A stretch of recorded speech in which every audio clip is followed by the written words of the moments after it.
So if you've spent any time on Instagram or especially on TikTok, I'm sure you've seen dozens and dozens of creators shilling the GameStick. Now this little device holds 40,000 plus retro games spanning the gamut from Atari 2600 all the way through PlayStation, along with arcade classics and more. So I decided to buy one of these and give it a go. Here's my unsponsored, unbiased review of the GameStick.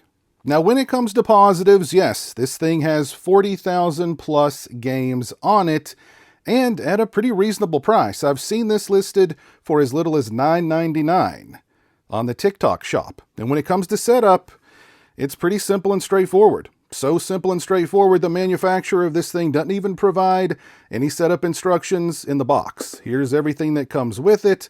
It's pretty much just like setting up an Amazon Fire Stick. So within a couple of minutes, you've got 40,000 games at your disposal. Now, when it comes to the negatives, yes, you've got 40,000 plus games on this GameStick. However, a lot of them that I attempted to play had really wonky emulation, so much so that it rendered the games pretty much unplayable. And did I say this thing was cheap? It feels extremely cheap. Here's the controller. It looks like a PlayStation controller. However, it does not feel like a PlayStation controller. The buttons are stiff.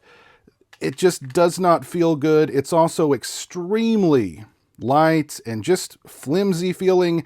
If you drop this thing from a foot off the ground, it would break. That's not the biggest problem with the GameStick. Again, it's affordable. You get what you pay for. However, what breaks the GameStick, in my opinion, is the input delay. The controller is connected to the GameStick via Bluetooth, and the input delay is significant. So the muscle memory that you acquired from playing games like Super Mario Brothers and Punch-Out from back in the day, forget about it. It's the same old game. However, it is a completely new and extremely frustrating experience. And I'm not talking about a millisecond or two input delay. I'm talking about some pretty significant input delay. And I was not seated that far away from the television that the GameStick was plugged into. Also, these claims of 3D and 4K, definitely sus.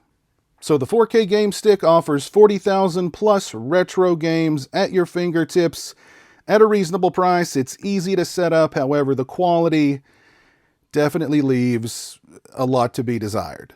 If you've purchased one of these, let me know your experience with it in the comments.